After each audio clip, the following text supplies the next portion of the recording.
Well, it's Monday morning. On the trail right now, getting my mind right, thinking about what has transpired over the last couple of days. Obviously, you guys saw it all. Got the rug pulled out from underneath me at the last possible moment. I just got done with my last sparring session Thursday morning. Had been hearing rumblings since Monday, obviously, but really got the call about an hour after my last sparring session was completed. An hour after a celebration. Anybody who has trained for a fight or anybody who has gone through a training camp for something, you know, you go through a really hard block, and then in order to peak, you get toward the very end to where you don't go hard anymore, as to throw yourself into the fire and take the chance of injuries, overtraining, bumps, bruises, cuts, all those different things. And I had just gotten done with that. The happiest and healthiest and hardest to kill, most dangerous man I have ever been in my entire life. In that moment, to 30 minutes later getting a phone call that all of that was for naught. Or was it? Reminds me of the story about the man at the bottom of the hill, where God comes to him in a vision and says, I need you to push this rock. And the man pushes it and pushes it and pushes it. His shoulders are bleeding, his hands are bleeding. He is dead dog, tired, exhausted. Finally quits and looks up and said, God, why would you tell me to push this rock up the hill if you knew I wasn't going to be able to do it? And he said, son, you misunderstood what I said. I didn't tell you to push the rock up the hill. Just because the rock was at the base of the hill doesn't mean I was telling you to push the rock up the hill. I was just telling you to push the rock.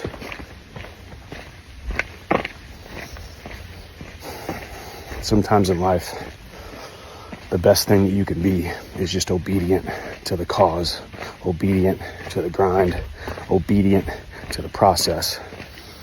And the result is going to take care of itself.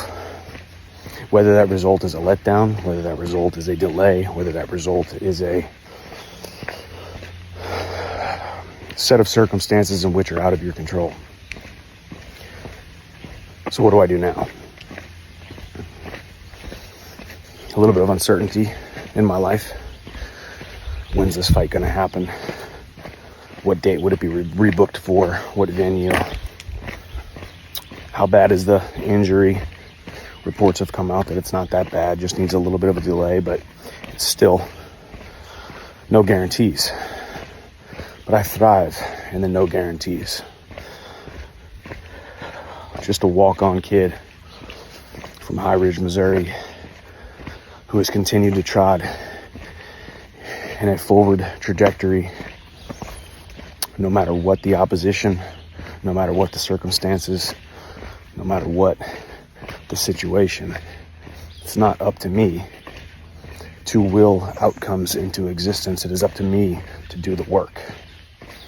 We let the work talk. We do the work, and we do the work until we've become undeniable.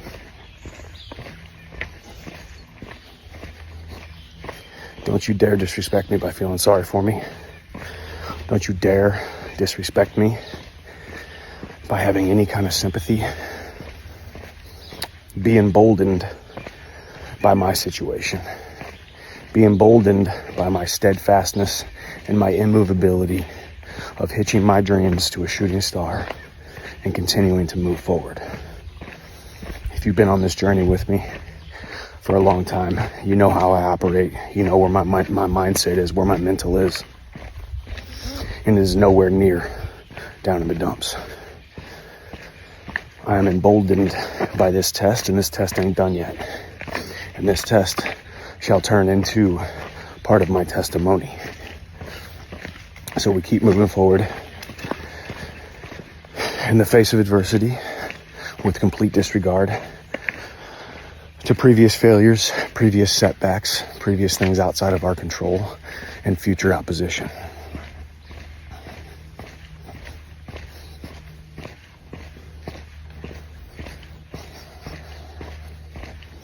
I love you guys. Keep walking on. God bless. I'll see you at the top.